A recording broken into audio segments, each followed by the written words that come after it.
오늘 말씀의 제목은 실패하고 넘어져도 다시 말씀으로입니다. 중요한 제목입니다. 한번 같이 읽을까요? 시작. 실패하고 넘어져도 다시 말씀으로. 여러분, 우리의 인생이 이렇게 되기를 간절히 원합니다. 실패 없는 인생 없어요. 넘어지지 않는 자들 없어요. 그러나 그때마다 낙심하지 말고 다시 말씀으로 일어서기를 간절히 원합니다. 아멘. 이스라엘의 언약궤에 대해서 이게 우리가 사무엘상 앞부분에서 봤어요. 이 언약궤가 엘리가 대제사장으로 있을 때 블레셋과의 전쟁에서 밀리자 누가 가지고 나왔죠? 홈리와 비느하스가 하나님의 언약궤를 가지고 전쟁터에 나왔다가 그걸 그냥 전쟁도 지고 자기들도 죽고 언약궤도 빼앗겨 버려요. 그 일로 언약궤는 블레셋 모든 도시를 순회하면서 하나님의 진노로 말미암아 다곤의 손모가지와 모가지 부러뜨리고 박살을 내고 그들을 징계하고 죽어나가서 어쩔 수 없이 암소 2마리 새끼 낳은 소가 모는 새 수레에 싣고 이스라엘로 넘어왔어요. 그때 하나님이 블레셋을 치지 않았어요. 왜? 그들은 율법 아래에 있는 백성이 아니기 때문에 어떤 식으로 옮겨도 말씀하지 않아요. 모르니까. 근데 이게 이제 베스메스로 넘어왔습니다. 여러분, 자식들 어릴 때 집에 놔두고 엄마가 나오면 신경이 쓰여 안 쓰여? 근데 젖먹이를 두고 나갈 수 있어요? 나는 젖먹이 눕혀놓고 나갔다 왔다 손 들어봐 엄마들 중에. 야, 우리 교회는 없을 줄 알았어 내가. 이거 질문 생각하면서 살짝 겁났어. 음. 막 백화점 갔다 오시고 게임하고 오는 분들 있을까 봐. 그러면 뉴스에 나와요 그런 분들은. 젖먹이 새끼 소를요, 이건 본능이기 때문에 어미소가 떠나지를 못합니다. 근데 이걸 블레셋 놈들이 시험을 했어요, 하나님을. 진짠가 아닌가? 우리가 징계를 받은 게 하나님 때문이가 아니면은 그냥 질병이 돈 것인가 생각하려고 이 젖먹이를 떼버리고 가둬놓고 어미소 2마리를 출발을 시켰어요. 근데 어떤 일이 일어났냐면 이 소들이 울면서도 이스라엘로 넘어가는 거야. 야, 하나님 살아계시네. 큰일 날 뻔했네. 다 죽을 뻔했네. 그러고 이게 베세메스로 그들이 농사 짓고 있는데 딱 넘어오니까 이스라엘이 기뻐요, 안 기뻐요? 감동적이었을 거야. 근데 베스메스 사람들이 그걸 그냥 두지 않고 궁금하니까 제대로 다 왔나 보자. 그리고 궤를 열어버렸어. 여러분, 이 궤는 열 수가 없습니다. 그리고 아무나 여기에 만질 수도 없어요. 하나님이 진노하셔서 베스메스 사람들을 쳤어요. 그러니까 이 친구들이 곤욕을 치르고 많은 사람이 죽고 방법이 없으니까 야, 누가 관리할래? 결국 기럇야림에 있는 아비나답의 집으로 이 언약궤는 옮겨집니다. 그리고 말입니다. 그곳에 지금 여기 2절에 보면 몇 년 동안 있었다고요? 20년 동안 있었고 이스라엘 온 족속이 여호와를 사모했다라는 얘기는 뭐냐 하면은 사울은 이 언약궤를 돌볼 생각을 안 했고 이스라엘 백성은 하나님과 멀어져서 영적인 기갈로 말미암아 허덕이고 있었다 그 뜻입니다. 이 2절은 뭐라고요? 사울은 생각도 없고 백성들은 영적인 기갈에 허덕이고 있었다.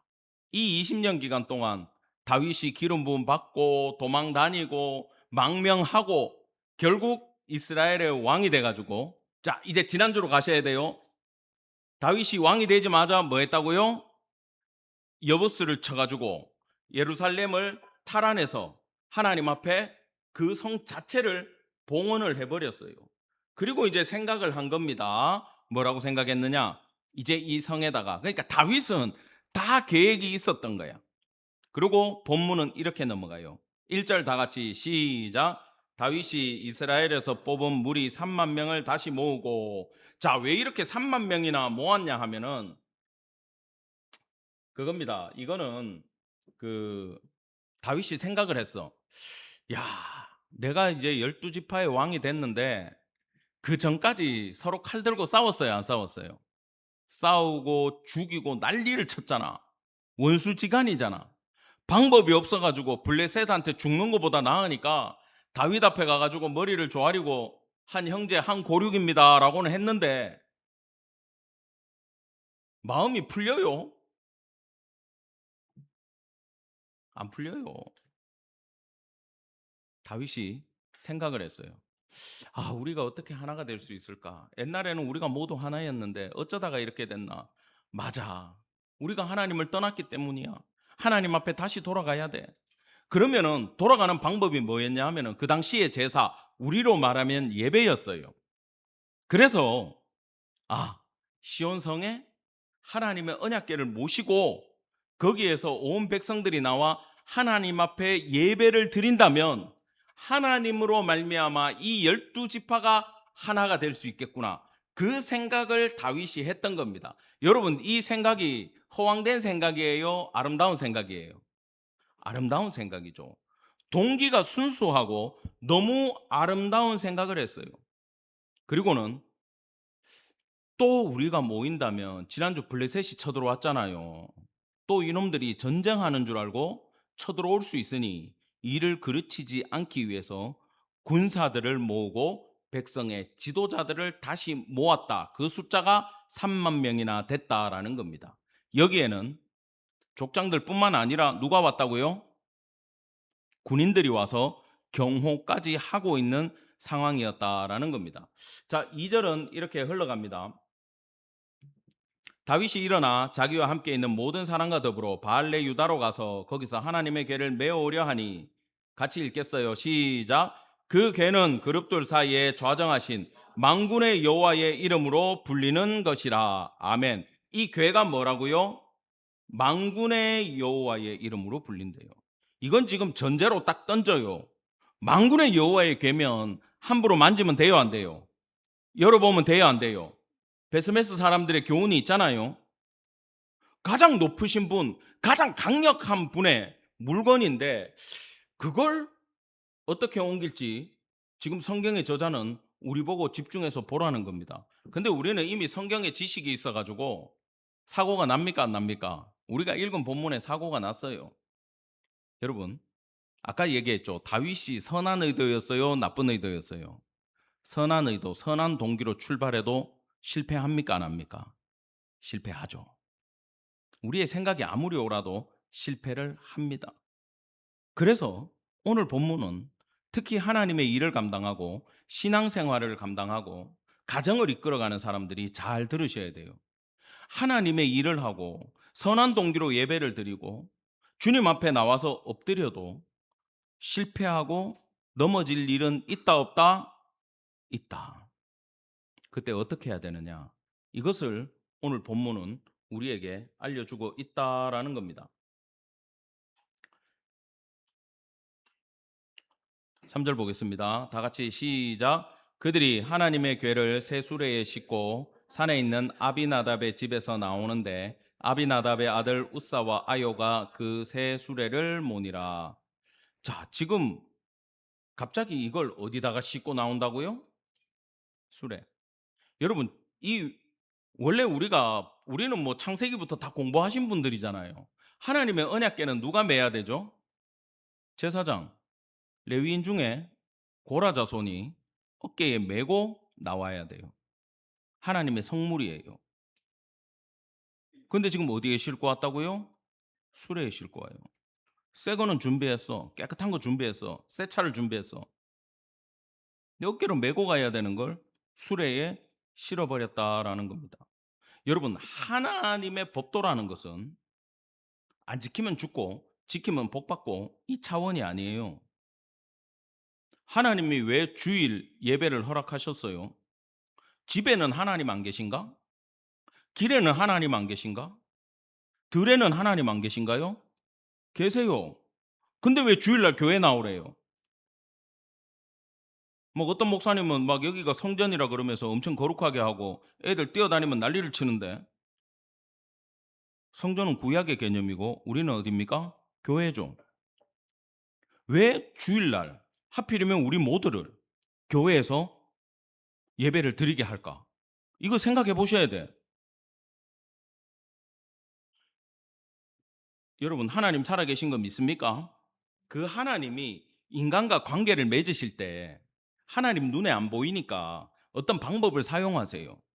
하나님의 존귀하심을 알려주고 이 물건 자체의 의미보다, 건물 자체의 문제보다 하나님께 집중하기 위해서 오늘 하루만큼이라도 하나님 생각하고 세상에 빠져들지 말라고 여기 나오라 그러고, 언약계 법궤를 주시는 이유도 그 물건이 위대한 물건이 아니라 하나님의 물건임을 기억하고 관리하면서 하나님을 존엄하게 생각하라고 이 법도를 제정해 주셨어요.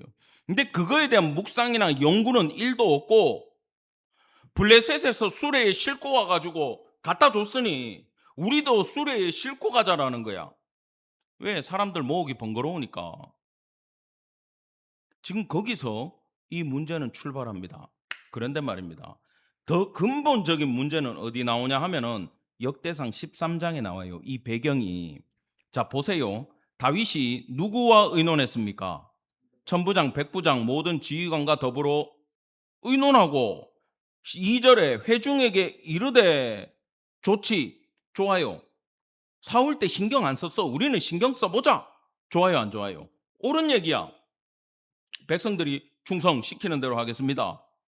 근데 여기에 다윗이 하나님한테 물어보는 장면이 나옵니까, 안 나옵니까? 하나님의 의도가 나와요, 안 나와요? 하나도 안 나와요. 동기는 순수한데 방법이 틀린 것도 문제지만 이 주인의 뜻을 안 물어보고 있어요. 지금 그게 심각한 거야. 여러분, 이게 우리가 정말 예리하게 봐야 되는 게 있어요. 성경을 다 읽지 않으면 이해를 못 하는데, 다윗이 결국 성공해가지고 이 언약궤 가지고 시온성에 옮겨놓고 생각을 해요. 아씨, 나는 두로왕이 지어준 백향목 집에 살고 있는데 하나님의 궤는 여전히 천막에 있다. 고민을 했어, 혼자. 내가 하나님의 집을 지어야 되겠다. 그리고 선지자를 만나잖아. 선지자가 왕 마음에 있는 대로 행하세요. 그러고 가요. 근데 하나님이 그날 밤에 찾아가요. 야, 내가 언제 성전 지어달라 그랬냐? 니들이 건물 지어가지고 내가 그 안에 갇혀 있을 하나님으로 보이냐? 광야에서 나 천막에 있었어. 건물이 중요한 게 아니고, 천막이 중요한 게 아니고, 나는 이스라엘 회중 가운데 있다. 하마터면 눈에 보이는 종교, 물질 종교, 바알 종교로 빠질 뻔한 상황에 다윗도 들어갔다, 안 들어갔다? 들어갔던 거예요.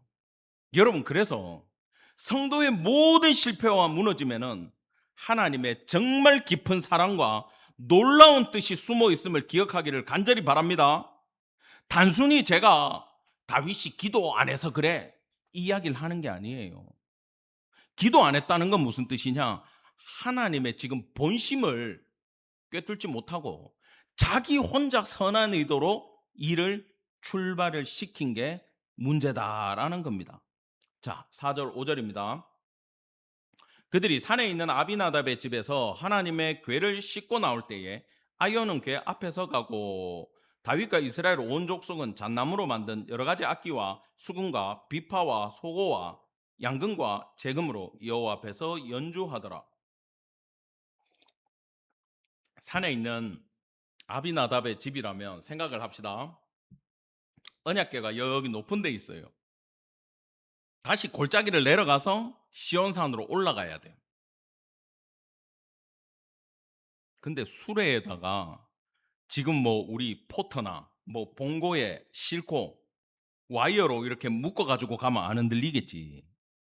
근데 나무 수레에다가 쇼바도 없는, 스프링도 없는 수레에다가 나무 괴짝을 올려놓으면 내리막길을 내려가면 떨그럭거려요, 안 떨그럭거려요?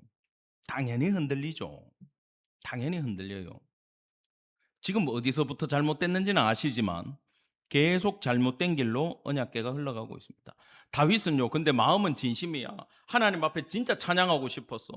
시편 16편, 24편, 68편을 지어가지고 여기서 풀밴드 오케스트라처럼 탁 모셔가지고 찬양과 영광을 올리면서 아주 멋지게 가지고 가고 싶었어요. 여기 제가 악기를 검색을 해보니까 수금은 이건 뭐 외우실 필요는 없어. 수금은 7현 검은고 같은 악기래. 하프는 알죠? 이거 이거는 뭐 드라마에 많이 영화에 많이 나오니까 알 거고, 소고는 작은 북이란 뜻인데 우리로 말하면 탬버린입니다. 탬버린 같은 거. 탬버린이 이거 짝짝이만 있는 게 아니고 한쪽 면에 가죽으로 돼 있는 게 있어요. 이게 좋은 거야. 원래는 이거예요. 우리나라로 말하면 소고고, 양금은 뭐냐 하면은 실로폰 같은 거야. 땅땅땅땅 양금. 그다음에 근데 이 양금은 단순하게 실로폰 같은 악기가 아니라 마림바 같은 악기인데 안쪽에 피아노처럼 현이 있어가지고 땅 때리면 그 현이 울린대요. 아, 이 악기 소리는 한번 들어보고 싶어요. 재금은 저기도 우리도 있어요. 뭐예요? 심벌. 드럼 심벌을 재금이라 그럽니다. 그 당시 동원할 수 있는 모든 좋은 악기를 다윗은 다 준비를 해서 나왔습니다. 그런데 말입니다. 6절에서 이제 문제가 생겨요. 나곤의 타작마당에 이르러서는 소들이 띠므로 우사가 손을 들어 하나님의 궤를 붙들었더니, 거기서 우사가 잘못함으로 말미암아 진노하사 그곳에서 치시니, 손대지 말아야 될 물건에다가 손을 딱 올리고 붙잡으니까 하나님의 거룩한 영이 우사를 쳤는데, 어떤 느낌이냐 하면, 예전에도 한번 설명했는데 이 단어를, 사람이 이렇게 서 있고 앞에서 아주 스캐니아나 볼보 같은 덤프 트럭이 300km로 와가지고 사람을 쳐버리면 그 사람이 어떻게 되겠어요? 즉사라고 표현하고 죽고 터져버리겠죠. 지금 부딪혀가지고 우사가 폭발했다, 그 뜻입니다. 굉장히 강력하게 하나님이 치셨다라는 거예요. 여러분, 죽은 이유는 3절에 나왔죠. 어디다가 실었다고요? 새 수레에다가 실었기 때문이다라는 겁니다. 여러분, 그런데 수레에 실은 것도 죄인데 우사가 이거 왜 잡았을까요? 떨어지려고 하니까?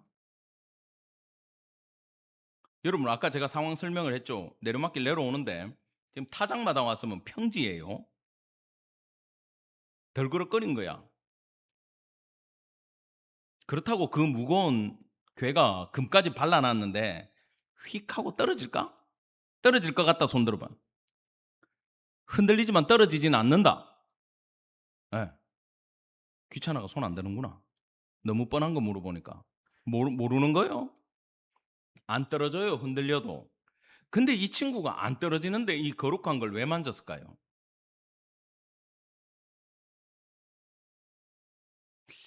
저는 이렇게 생각해 봤어요.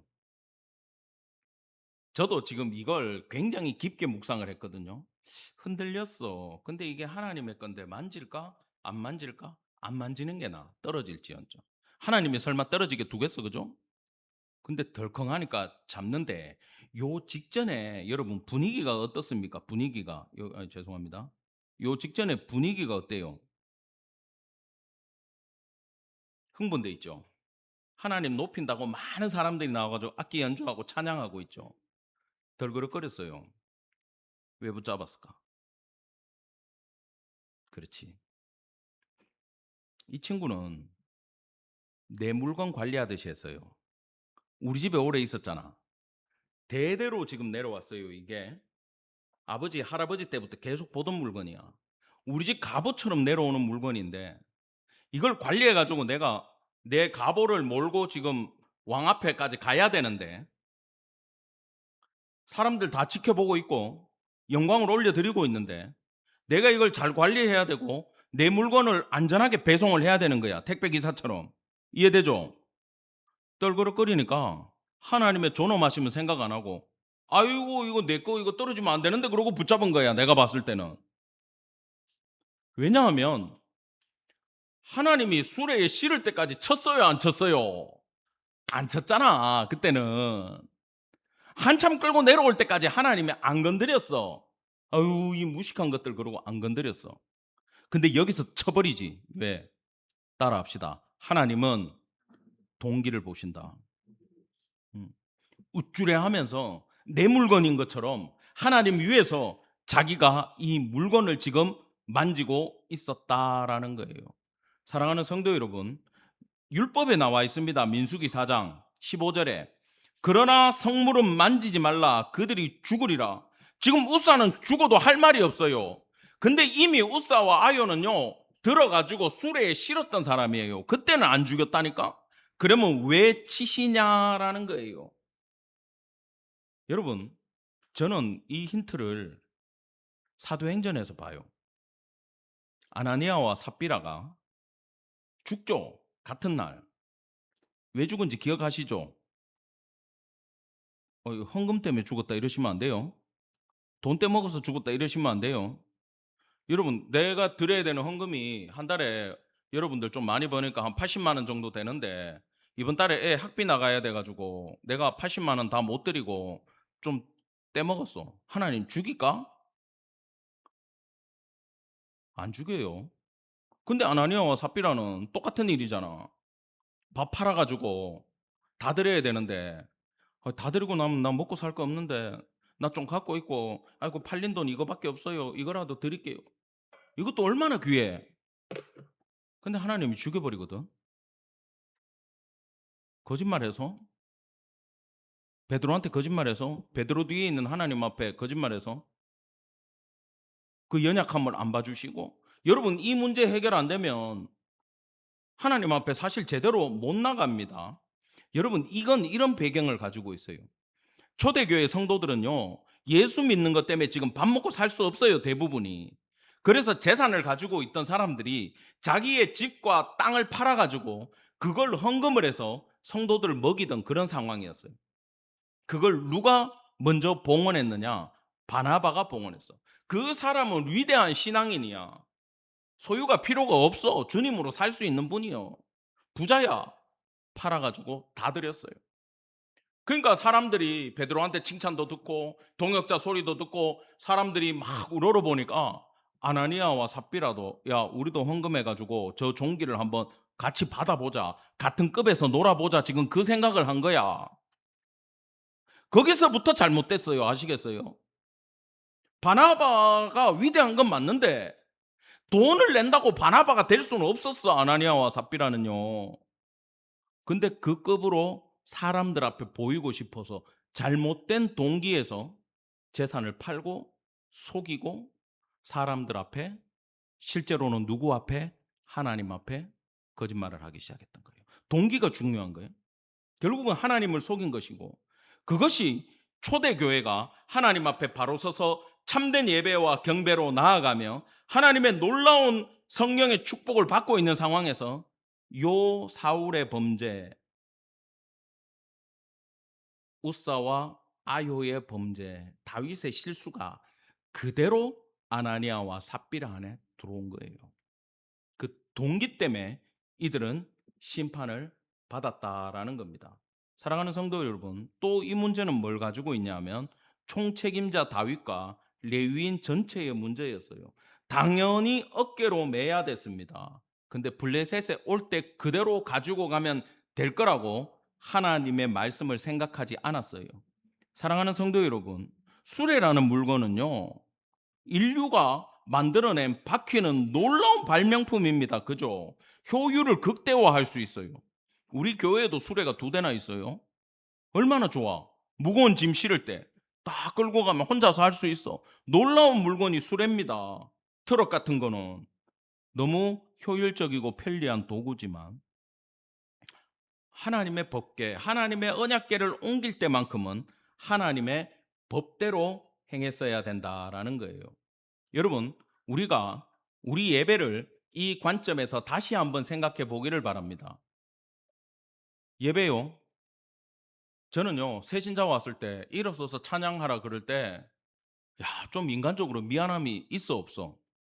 있어. 처음 와가지고 부끄러워 죽겠는데 찬양까지 일어서서 드려 그러면 그 사람이 얼마나 민망할까?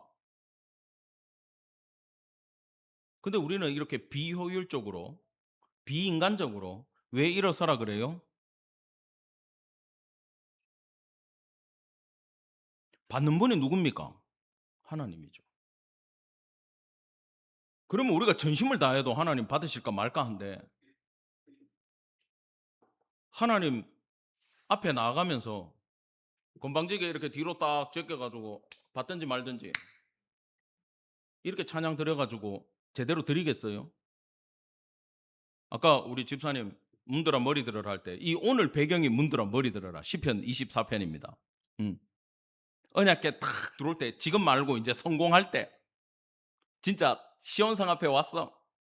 오죽했으면 다윗이 그 상황에 하나님의 언약궤가 들어오는데, 야, 문 열어 이 뜻이 아니고 문 머리가 있어. 그 머리들도 고개를 들어서 하나님을 맞이해라 그 뜻입니다. 그게 문드라 머리 들어라예요. 왜? 영광의 주가 들어오니까. 만군의 여호와가 들어오니까. 그분이 들어왔어요. 그분의 물건이 들어왔어요. 그분이 물건이 들어와도 하나님이 오시는 것처럼 문들마저도 고개를 들고 그분을 맞이하라고 부른 게 문드라 머리 들어라예요. 그러니까 당연히 일어서서 박수 치면서 영광 올려드리고, 내 뒤에서 막 집사님들 은혜롭게 찬양하는 거 내가 사진을 막 찍어놨는데 막 박수 치면서 영광 올려드리고 있는데 너무 아름답더라고, 뒤에서 보는데. 그 자세예요. 하나님이 받으시니까. 그래서 찬양은 서서 드리는 게 맞습니다. 신앙 고백은요, 서서 드리는 게 맞아요. 가능하면 일어서 가지고 뭐 시끄럽게 하다가 잡혀갈 일이 아니면 하나님한테 우리의 모든 것 다해 올려드리는 게 맞다라는 거예요. 그런데 말입니다, 이 시대에 제일 무너지고 있는 게 뭐냐? 바로 우리의 동기인 마음의 중심이 무너지고 있다라는 거예요. 여러분, 예배 자체가 감격이 있고 기적의 순간이에요. 왜 기적의 순간이냐 하면, 제가요, 참 옛날부터 지금 생각하니까, 내가 왜 이거 50이 넘어가지고 이제 한국에 와가지고 왜 전도지를 들고 이러고 있지? 내가 지금 이럴 줄 알았으면 나 진작에 이거 해가지고 좀 복 좀 많이 받을 걸, 하나님의 기쁨이 될 걸. 나 이렇게 왜 뒤늦게 나와가지고 전도하고 있지라고 내가 생각을 해봤어. 대구 동심교회 초동부 전도왕이 나였어. 생각해 보니까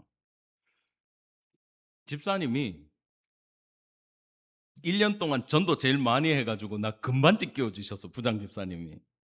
그때 나 장로님 아들이었고 다른 장로님 딸이 있었어. 지금 뭐 권사님이 돼 있겠지만, 이 둘이서 이 교회의 주일학교 양대 산맥이었는데 경쟁이 붙은 거예요. 경쟁이. 제가 좀 머리가 돌아가잖아요. 우리 할머니 친구들 찾아가가지고, 뭐 사투리인데 알아서 들으세요. 할매 좀 도와줘 이랬어. 내가 어릴 때 할매 좀 도와줘 이러니까 그 할매가 뭐 도와줄까 이렇게 하더라고. 내 전도하게 애들 좀 모아둬 이랬지. 네 주일날 아침에 8시 반까지 우리 집 앞에 있는 문방구 알지? 예, 그리 와라. 갔어. 할머니가 있잖아요. 할머니가 그 쌈짓돈 풀어가지고 애들한테 간식 막 사주면서 뽑기 시켜주니까 막 애들이 환장을 하더라고. 뽑기 막 해갖고 애들이 막 걸리고 기쁘니까, 야 재밌지? 예, 저 형아 따라 교회 가면 더 재밌어. 따라가 지금. 그러니까 애들이 와 하고 다 교회 따라왔어. 그때는 그게 통했어. 그러니까 끝나니까 뭐 롯데 샌드 주고 막 집사님들이 안아주고 막 가가지고 찬양 부르고 막 이러니까 애들이 좋아가지고, 그 촌놈들 있잖아요. 코 찔찔 흘리다가 신기한 걸 본 거야. 교회 다 등록했어, 걔들이. 내가 30 몇 명을 전도해가지고 한 서너 명 차이로 그 장로님 딸을 제끼고 동갑이었는데 내가 금반지 받았어.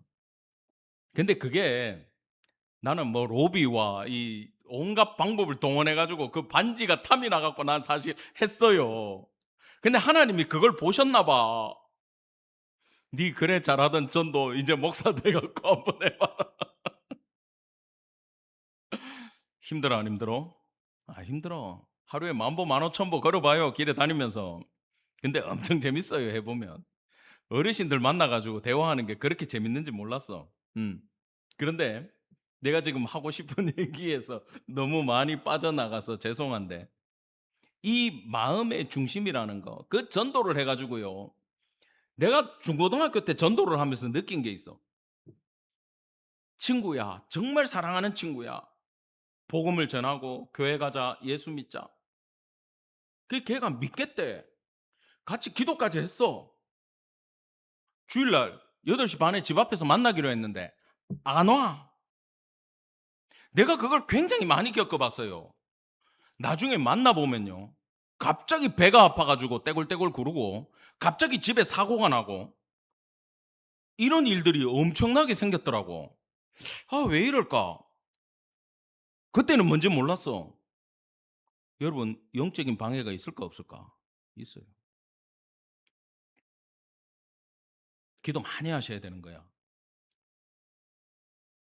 우리가 전도하면서 기적은 경험할지 몰라도 한 영혼을 구원하는 건 정말 우리의 기도와 성령의 도우심이 이 쿵짝이 맞아야 되는 일이더라고요. 그런데 아무리 전도를 해도 교회까지 못 오는 영혼들이 너무 많아요. 자, 반대로 여러분은 지금 이 자리에 왔습니까? 안 왔습니까? 왔어요. 먼 길로 왔어요. 난 집사님들 차로 1시간, 1시간 반씩 오는 집사님들 위해서 매일 기도해요. 주님 안전하게 오게 해달라고. 조심해서 다니게 해달라고. 여러분도 제 기도합니까? 왜냐하면 예배에 나온다라는 것 자체가, 잘 들으세요, 하나님의 승인이 없으면 못 앉아 있어요. 여기 하나님의 허락이 없으면 여러분 여기서 못 버팁니다. 막 미쳐가지고 쫓아나가게 돼 있어요. 하나님이 허락하시고 내가 사랑한다, 내가 너를 구원하겠다, 너는 내 백성이다, 인을 쳤고 앉혀놓으니까 여러분들이 불려서 나오는 거지. 엄마가 가자 그래서 간다 안 와요. 하나님의 인도하심이 없으면 절대로 못 와요. 그래서 이 순간은 하나님의 초대가 있었고 그분의 임재가 있고 그분의 역사가 있고, 우리 인생이 하나님이 예배를 받으시면 변화되는 줄 믿으시기 바랍니다. 여기 달려 있어요. 여러분 축복받고 싶은 사람 손 들어봐요. 내리시고. 이건 어디에 달려 있냐면 예배의 회복에 달려 있습니다. 내가 어떤 마음으로 주님 앞에 나가느냐, 이게 변화될 때 하나님 우리를 축복하시는 거예요. 여러분 오죽했으면 우리 14절에 나오지만 다윗이 배 에봇을 입었더라라고 돼 있어요. 여러분 그 옷이 뭔지 압니까? 그냥 코트 같은 거야. 바바리, 삼배 같은 걸로 만들어진 바바리라고. 언약궤가 들어오는데 왕이 왜 왕의 옷을 벗고 배 에봇을 입었을까요? 모르겠죠? 따라합시다. 춤추기 위해서. 여러분 주일날 박수치기 위해서 나는 오늘 어깨가 편한 옷을 입고 가야 되겠다. 주님 앞에 춤추기 위해서 내가 찬양 시간에 춤추기 위해서 마음의 준비를 해야 되겠다. 이번에는 어떤 춤으로 영광을 올려드려야 되나? 우리는 생각 안 하잖아요. 다윗은 생각을 했어. 그래서 쫙 긴 베옷을 입고, 내가 지금 여기서 보여주면 좋은데 어떤 춤을 췄냐 하면은 이걸 입고 이걸 돌리면서 빙글빙글 돌았어. 이건 남자의 춤이에요, 여자의 춤이에요? 여자 춤인데 다윗이 본 게 있어. 옛날부터 잔칫날 여자들이 나와가지고 긴 옷 입고 빙빙 도니까 이게 막 날리면서 너무 아름답거든. 내가 오늘 이거 입고 하나님 앞에 나와가 빙글빙글 돌아야 되겠다. 왜? 너무 기쁘니까. 하나님이 우리 예배를 받으시고 하나님이 이제 여기에 좌정하시고 우리나라 다스려 줄 거니까 우리는 이제 대박 치는 거야, 이거거든. 지금 다윗 입장에서는 내 스트레스 받을 필요 없어. 하나님이 이끌어 나가실 거야. 하나님 앞에 다 드릴 거야. 주님이 역사해 주실 거야. 이제 됐어. 주님이 받으셨어. 우리 삶의 모든 영역이 회복될 거야. 그러니까 이거 입고 이제 나와가지고 지금 휘저으려고 준비를 했단 말이지. 근데 이거 빙글빙글 하고 있으니까 여러분, 우리가 교회 나와서 예배할 때 세상은 우리를 어떻게 보는지 생각하셔야 돼요. 자, 16절 다 같이 시작. 여호와의 개가 다윗성으로 들어올 때 사울의 딸 미갈이 창으로 내려다보다가 다윗 왕이 여호와 앞에서 뛰놀며 춤추는 것을 보고 심중에 그를 업신여기니라. 여러분들이 예배하고요, 주님 앞에 나가서 엎드릴 때 세상 사람들은 저 바보들 오늘도 교회 가, 그래. 오랜만에 쉬면은 골프 치러 가든지 낚시 가든지 여행 가면 좋은데 저 바보들도 교회가 그러고 있는 거야. 여러분, 이 전략적인 다윗의 아내였잖아요. 그죠? 다윗이 뭐 이 여자를 사랑했는 것 같긴 해요. 근데 이스라엘 통일시킬 때 아브넬한테 통일 조건으로 누구를 걸었어? 미갈 데리고 오라 그랬잖아. 왜요? 자기는 괜찮은데 저쪽 북이스라엘 사람들하고 우리가 하나 되어야 될 때 저쪽 사람들이 저놈 뭐지라고 얘기하면 안 되잖아. 사울 왕가의 사람이 아니야 그러면 안 되잖아. 근데 사울의 사위잖아. 미갈 남편이잖아. 그러면 말이 돼요 안 돼요? 되지. 이게 다윗의 약점이거든. 그래서 전략적으로 이 여자를 데려다 놨는데 이 여자의 심중에는 아버지하고 똑같은 게 유전이 돼 있었어. 그게 뭐냐 하면은 인본주의와 합리주의였어. 하나님 뭐 필요 있어? 군사력 많으면 장땡이지. 왜 하나님 앞에서 이 생각도 없어? 왜 쟤는 백성들 앞에서 하나님을 팔아가지고 쇼를 하고 있지? 미갈은 그렇게 생각하고 있었어. 그러니까 언약궤가 들어오는 잔칫날 예배의 자리에 그녀는 내려오지 않고 창에서 아래로 언약궤의 입성을 보면서 옆에서 춤추고 있는 남편을 비웃었던 거예요. 여러분, 이 여자가 마음에 업신여기다가 나중에 이런 멘트를 남깁니다. 20절 제가 읽어드릴게요. 다윗이 자기의 가족에게 축복하러 돌아올 때 성 안으로 들어왔어요. 사울의 딸 미갈이 나와서 다윗을 맞으며 이르되 아이고 폐하 오셨습니까? 그러면서 이 여자가 뭐라고 얘기하느냐 하면 이스라엘 왕이 오늘 어떻게 영화로우신지 방탕한 자가 염치 없이 자기의 몸을 드러내는 것처럼 술 먹은 깡패가 우통 벗고 설치는 것처럼 오늘 몸을 드러내셨네요. 오늘 그의 신복의 계집종, 지금 왕후 자기를 계집종으로 낮추고 있어요. 그러면 내가 낮아지면 다윗은 어떻게 돼? 더 낮아지겠지. 왜? 방탕한 자니까. 나는 계집종까지 내려갔어. 너는 내보다 더 밑에 방탕한 자의 위치에 있어. 야, 하나님 앞에 예배드리는 모습을 보고 이 여자는 이딴 식으로 얘기를 합니다. 여러분, 이건 뭐냐 하면은 남편을 그냥 깔아뭉개는 정도가 아니라 하나님이 세운 이스라엘의 왕을 무시하는 거예요. 그건 지금 누굴 무시하는 거예요?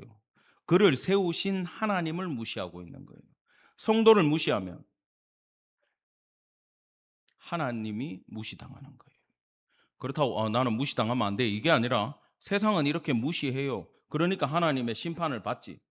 뭐냐면은 내가 진짜 왕족이고 내한테 이 나라가 달려있고 네가 나를 잘 모실 때 11지파가 네 말을 듣는 거야. 지금 그 얘기하고 있는 거예요. 미갈은 하나님한테 달린 게 아니야.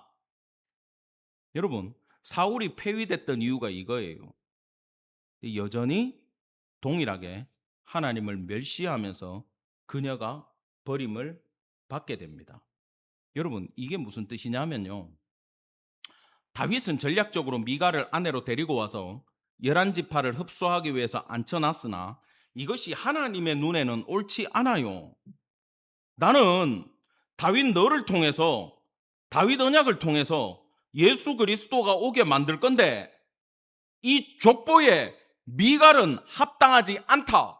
니는 11지파의 눈치를 봐야 되는 신세라서 데리고 왔는지 모르겠지만 나는 이 족보에 다윗의 왕가에 저 여자를 통해서 아이를 낳지 못하게 할 거야. 절대 나의 구속사에는 인본주의자, 합리주의자는 들어올 수 없어. 그 결과가 23절입니다. 그러므로 사울의 딸 미갈이라고 나오죠. 다윗의 아내 미갈이 아니에요. 사울하고 같은 마인드를 갖고 있는 미갈이 죽는 날까지 그에게 자식이 없으니라. 믿으십니까? 구속사에서 배제됐음을 뜻하는 단어예요. 어떤 시각이 예배자로 방관자로 하나님을 낮추는 자들은 구속함을 구원을 받을 수 없더라 그 얘기입니다. 반대로 이 예수님의 족보에 기생인 라합도 있고 이방 여인 과부 룻도 있어요. 그죠? 들어왔어요, 안 들어왔어요? 들어왔어요. 왜요? 뭔데 다윗의 족보 예수님 족보에 들어와요, 이 여자가. 요거 잘 생각해야 돼요. 여러분, 예배는 누구한테 달려 있다? 하나님 앞에 달려 있는 건데 잘 생각하세요. 나의 온전함과 잘남의 신앙생활이 달려 있을 것 같아요? 안 달려 있어요. 믿음이라고 하는 게 시선을 나한테 두면 안 돼. 나는 안 되는 놈이야. 이걸 인정하고 나는 죄인이야. 인정하고 오직 하나님 앞에 달려있기 때문에 내 꼬라지가 뭐 어떻다 그래도 나는 주님 앞에 영광을 올려드릴 거야. 하나님 영광을 받으세요 할 때 하나님이 기쁘게 받으시면 게임은 끝난다라는 거예요. 반대로 우사는 어떻게 했습니까? 내 방식대로 수레에 신고 세상의 방식대로 블레셋에서 온 수레에 싣고 문제가 생기면 내가 해결하려고 붙잡는 자 우사 실패했어요. 예배 때 이렇게 2층에서 내려다보면서 니들 찬양 잘하나 보자. 찬양을 왜 평가해?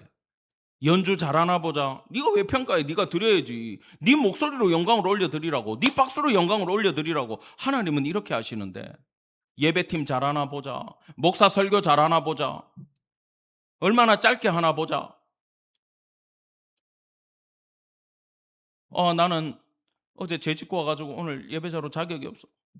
자격 없는 거 주님도 알아요. 근데 불렀잖아. 그럼 영광 올려드리라니까. 예배나 믿음이나 신앙의 모든 게 우리 꼬라지에 달려있는 게 아니라 하나님 앞에 달려있는 거라고. 그래서 여러분, 하나님이 영광 받도록 움직이는 성도 되기를 간절히 축원합니다. 그래서요, 자녀들이요, 예배 나와야 돼요.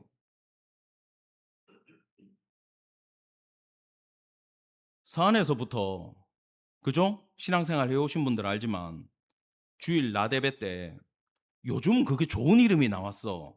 따라합시다. 온 세대 예배.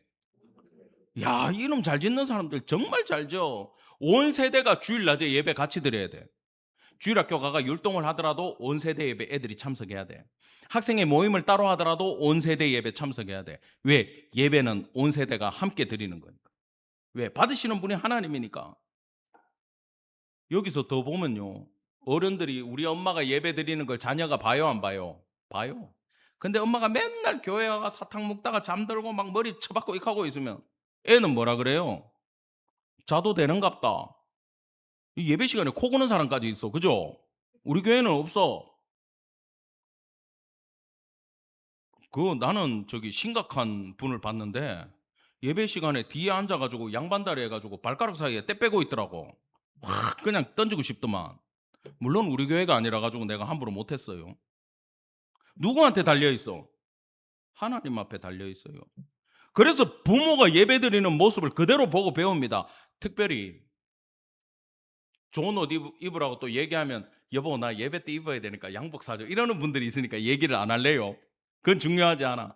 제일 좋은 거 깨끗한 거 입고 나오세요. 왜? 받으시는 분한테 그래도 우리가 인사 잘해야 되니까. 그래서 여러분 예배에 성공해버리면 우리 자녀들이 얘들은 인생 무조건 성공합니다. 믿으십니까? 자녀들이 예배에 성공하기 위해서 부모가 본을 보이기를 간절히 축원합니다. 아멘. 하나님 안 부르면요 절대 예배에 나올 수 없으니까 나왔다라는 거가 이미 95% 성공한 거야. 할렐루야. 그렇다면 여기서 하나님 받으시도록 최선을 다해서 영광 올려 드리기를 바랍니다. 안 되는 사람들 안 돼요. 시간이 많이 갔는데 이걸 지금 할까 말까 내가 계속 고민했는데 참고로 이 이야기만 하고 이제 마무리하겠습니다. 자, 예배가 드려지려면 가정 예배든 뭐 구역 예배든 잘 들으세요. 모든 예배는요 찬양이 있어야 된다는 거 기억하기 바랍니다. 있어야 된다, 없어야 된다? 일어서서 할 만큼 중요한 게 찬양이에요. 두 번째는 내 죄에 대한 고백이 있어야 돼요. 근데 죄에 대한 고백 예배 전에라도 잠깐 하지만 우리가 그걸로 안 되잖아요. 죄인인 줄 알고 나오기를 바랍니다. 그리고 아까 찬양하니까 생각나는데 우리 교회는 절대 준비 찬양이라는 말을 안 써요. 예배를 준비하기 위한 찬양은 없어요. 찬양 자체로 의미가 있는 거예요. 찬양 연습도 아니에요, 원래. 연습 자체로 올려드려야 됩니다. 믿으십니까? 예. 준비 찬양이라는 말 절대 쓰면 안 돼요. 찬양은 보조 수단이 될 수가 없어요. 세 번째로 가서 제일 중요한 건 말씀 선포입니다. 또 이게 빠지면 안 돼요. 내 혼자 예배 드릴 때 설교를 못 하니까 하나님 말씀이라도 꼭 읽으시고 가정 예배 드리기를 바랍니다. 네 번째는 간구와 기도입니다. 하나님 말씀 들었으면 그 말씀 붙들고 여러분 기도하기를 원합니다. 마지막에는 감사가 있어야 되고 봉헌이 있어야 돼요. 헌금을 꼭 못 드리더라도 감사는 예배 순서에 반드시 들어와야 돼요. 왜냐하면 제사 자체가 재물 없이 제사라는 게 이루어지지 않잖아요. 하나님 앞에 나올 때 감사의 표현 없이는 예배가 이루어지지 않는다는 거 참고적으로 잠깐 보고 넘어가겠습니다. 8절입니다. 여호와께서 우사를 치심으로, 자, 이 본문을 제가 지금 설명드리는 이유는 뜻을 몰라서 알려드리는 거예요. 우사를 치심으로, 우사가 펑했죠, 그죠? 근데 다윗이 분했대요. 이건 하나님한테 삐졌다라는 뜻이 아니고, 따라합시다. 다윗이 놀랐다. 예, 그렇게 번역하는 게 맞습니다. 9절입니다. 다윗이 그날에 여호와를 두려워하여 이르되 여호와의 궤가 어찌 내게로 오리요 하고, 이게 사람을 죽이는 물건이니까 나 못 가지고 가겠어, 이게 아니라 다윗이 지금 심각성을 깨닫고 어떡하지? 하나님의 뜻이 여기에 없나라는 생각을 순간적으로 하고 일을 브레이크 걸었다는 거예요. 근데 길에 놔둘 수 없으니까 지금 오베데돔의 집으로 결국은 보내게 됩니다. 여러분, 인생에 무슨 문제가 있고 하나님이 충돌하시고 사고가 나고 나한테 문제가 있을 때 잘 생각하셔야 돼요. 저는요, 지난주에 막 이 머리 복잡한 일을 많이 겪고 차도 끌고 먹고 막 교통사고도 날 뻔하고 집에서도 분쟁이 있고 막 여러 가지 일이 겹쳤어요. 개인적으로도 힘들고. 왜 그랬게요? 왜 웃지? 제가 기도를 했어요. 하나님, 내 마음이 왜 이래 힘들고 우리 가정에 왜 이런 일이 있고 나는 그렇게 잘하던 운전도 못하고 오늘 왜 이럽니까, 주님? 뭐가 문제입니까? 건강의 문제입니까? 제가 주님 앞에 잘못 사는 게 있습니까? 하나님, 뭐가 문제입니까? 교인들이 속삭여서 그런가요? 뭔 것 같아요? 제가 지난주에 무슨 일이 있었다 그랬죠? 이단을 전도하려고 그랬잖아.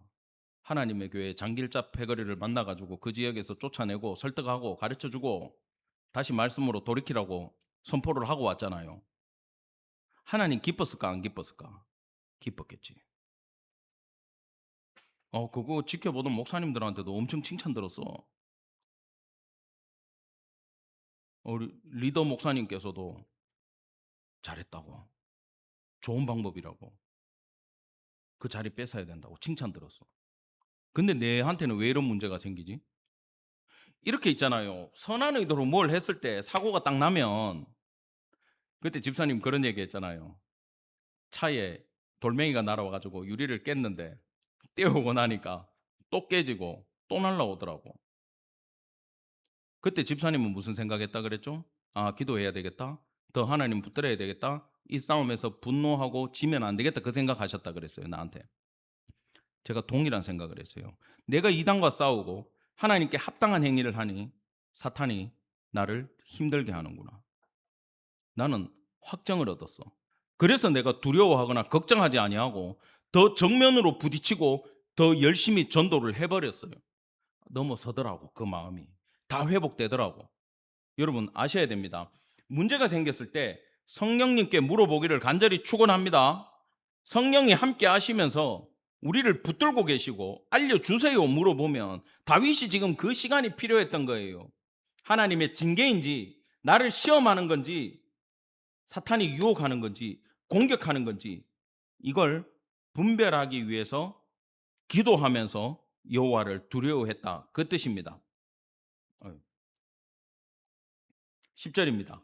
다윗이 여호와의 궤를 옮겨 다윗성 자기에게로 메어가기를 즐겨하지 아니하고 가드 사람 오베데돔의 집으로 메어간지라. 여호와의 궤가 가드 사람 오베데돔의 집에 석 달을 있었는데 여호와께서 오베데돔과 그의 온 집에 복을 주시니라. 아멘. 여러분, 근데 가드는 어디 수도였죠? 가드 왕 아기스 블레셋이죠. 그러면 블레셋 사람 오베데돔에게 이 궤를 맡겼나요? 나는 어떤 교수님이 이래 얘기해가지고 내가 이거 찾아본다고 엄청 고생을 했네 옛날에. 인종, 혈통, 이방인 관계없다고, 하나님 잘 섬기면 복 받는다고 이래 얘기하셨어. 그래 내가 이 가드 이거 찾아보다가 내가 시간이 꽤 많이 흘러갔었는데, 여기 나오는 가드는 가드 림몬이나 가드 헤벨이래. 그리고 역대상에 가면 이 집안이 레위인 집안으로 나와요. 그러면 레위인이 혈통적으로 내려올 때인데 블레셋 사람이 레위인이 될 수 있나요? 아니죠. 그냥 한글로 읽다가 착각하신 것 같아. 가드 이름이 붙어있는 이스라엘 어떤 지역을 말한다, 그게 정확한 뜻인 것 같습니다. 그런데 보세요, 오베데돔의 입장에서 한번 생각해 보세요. 지금 누가 죽었어요? 우사가 죽었잖아. 야, 근데 왕도 포기했잖아. 이걸 우리 집에 갖고 오면 우리 집 다 죽는 거 아니야? 라는 생각 들까 안 들까? 들겠지. 근데 모셔갔어 이 양반은. 그런데 말입니다, 온 집이 복을 받았어요. 몇 달 있었는데 3개월 만에. 여러분, 이 축복은요, 물질 축복도 받았지만 번성의 축복을 받아가지고 훌륭한 자손들이 막 태어나는데 3개월 만에 태어나면 얼마나 태어나겠어? 그 뜻이 아니라 최소한 아기가 들어섰다라는 걸 몇 개월째나 압니까? 3개월째 알죠? 이 보고가 올라온 거예요. 언약궤가 그 집에 들어갔는데 말입니다, 그 집의 며느리하고 딸들이 전부 다 임신을 해가지고 애를 가졌대요. 글쎄, 이 보고가 들어간 거야. 지금 번성의 축복을 받기 시작했다라는 겁니다. 여러분, 역대상 26장에 오베데돔이 받은 번성의 축복이 이렇게 나와요. 그의 맏아들이 누구 이렇게 5째 있고 6째, 7째, 8째 있는데 하나님이 오베데돔에게 뭘 주시니라? 5절 끝에 복을 주었습니다. 아멘. 6절에 그의 아들도 아들을 낳았는데 그들은 조상의 가문을 다스리는 자요. 야, 영적인 리더들이 여기서 났고 용사가 났어. 훌륭한 군인들이 여기서 태어났어. 7절 끝에는 능력 있는 자가 태어났어. 8절 다 같이 시작. 이는 다 오베데돔의 자손이라. 그들과 그의 아들들과 그의 형제들은 다 능력이 있어 그 직무를 잘하는 자이니 오베데돔에게서 난 자가 몇 명? 62명이며. 할렐루야. 하나님이 그냥 확 하고 오베데돔의 집에 부어줘 버렸어. 여러분, 힘들어도 주께서 여러분을 예배자로 부르고 거룩한 부담으로 사역을 맡기고 봉사를 시킬 때, 아무리 힘들고 우리 집에 문제가 있고 사고가 났고 장례를 치렀어도 거룩한 부담감으로 하나님의 일을 맡아 오벳에돔의 복을 누리게 되기를 간절히 축원합니다. 자식들을 이렇게 잘 키우려면요, 애만 태어나고 물질은 안 주셨을까? 주셨겠지. 다 따라와요. 여러분, 최고의 복을 이때는 번성의 복으로 받기 때문에 나머지 얘기는 하지 않는 거예요. 여러분, 오베데돔은 어떻게 모셨을까요? 하나님의 법도대로, 당신의 율법대로 순서를 정해서 하나님의 궤를 하나님을 모시듯이 관리했어요. 인간적인 방법을 동원하지 않았다라는 겁니다.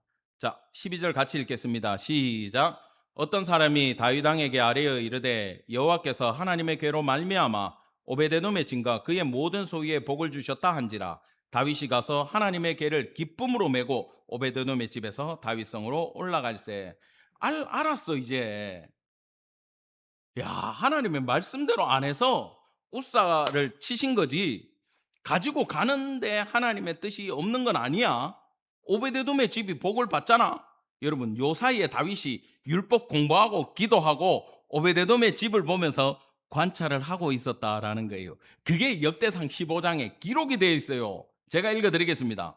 그들에게 이르되 너희는 레위 사람의 지도자이니 너희와 너희 형제는 몸을 성결하게 하고 내가 마련한 곳으로 이스라엘의 하나님 여호와의 궤를 메어 올리라.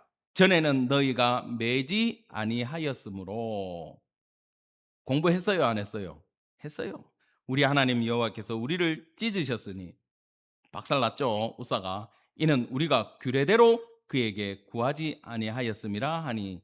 할렐루야. 다윗이 실패하고 넘어져도 다시 말씀으로 돌아갔음을 역대상은 우리에게 이야기해 주고 있습니다. 자, 그런데 다윗이 이렇게 하고 있어요. 궤를 맨 사람들이 지금 이건 율법대로 하는 거예요. 고라 자손이 지금 맸어요. 6걸음을 가매 다윗이 다시 엎드려서 제사를 지냅니다. 왜요? 가면 돼. 여러분, 이건 가도 문제 없어요. 왜 제사를 지냈을까? 왜 7걸음이 아니고 6걸음일까? 여러분, 이건 7걸음 가버리면 완전히 가버린 거야. 6걸음에 멈췄어요. 스톱. 다시 하나님의 뜻을 한 번 더 묻자. 하나님, 우리의 발걸음을 기쁘게 받아주시겠습니까? 다시 기도하고 엎드렸어요. 여러분, 이게 예배자의 자세, 성도의 자세임을 기억하기를 바랍니다. 계속 기도했다.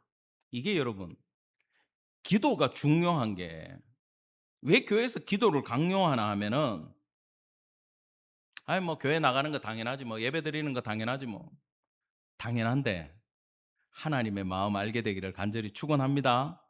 당연하지 않아요. 하나님한테는 의도가 아무리 옳았어도 방법이 틀리니까 문제고, 가가지고 하나님 성전 지어주겠습니다 그랬을 때 하나님 받았어요, 안 받았어요?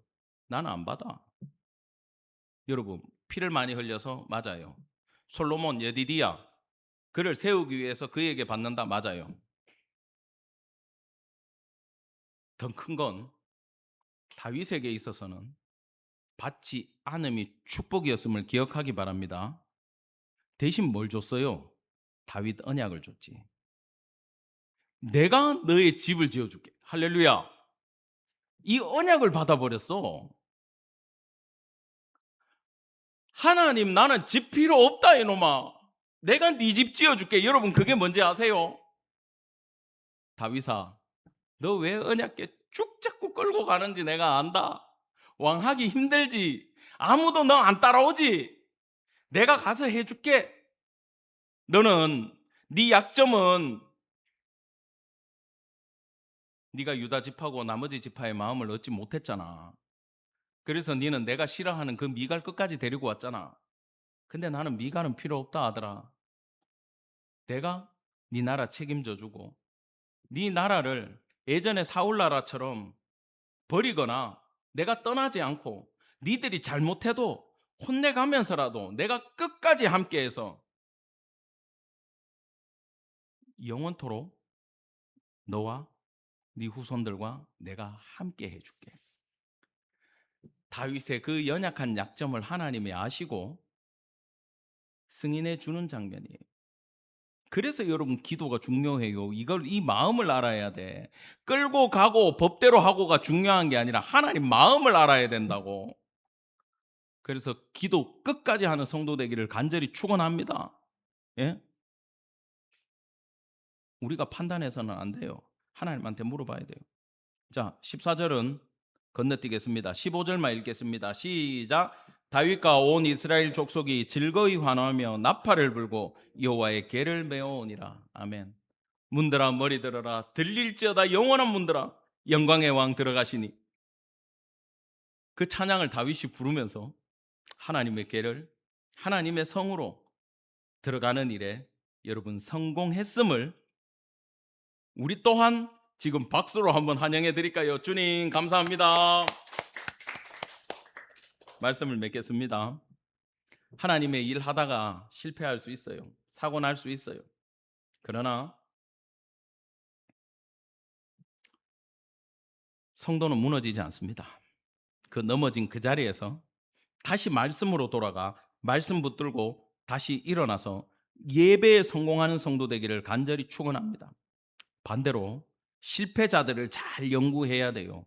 내 생각대로 이방인 세상 사람들의 뜻대로 주님 앞에 나가지 마시기 바랍니다.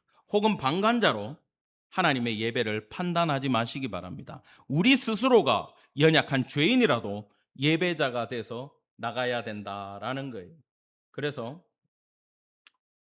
남들 하는 대로 세상 사람들 우르르 가는데 몰려다니지 말고, 생각 없이 따라다니지 말고, 실패해도 다시 말씀으로 돌아가시고 말씀대로 살아내요 오벳 에돔의 집처럼 하나님의 놀라운 축복받는 성도 되기를 간절히 축원합니다. 아멘. 기도하겠습니다.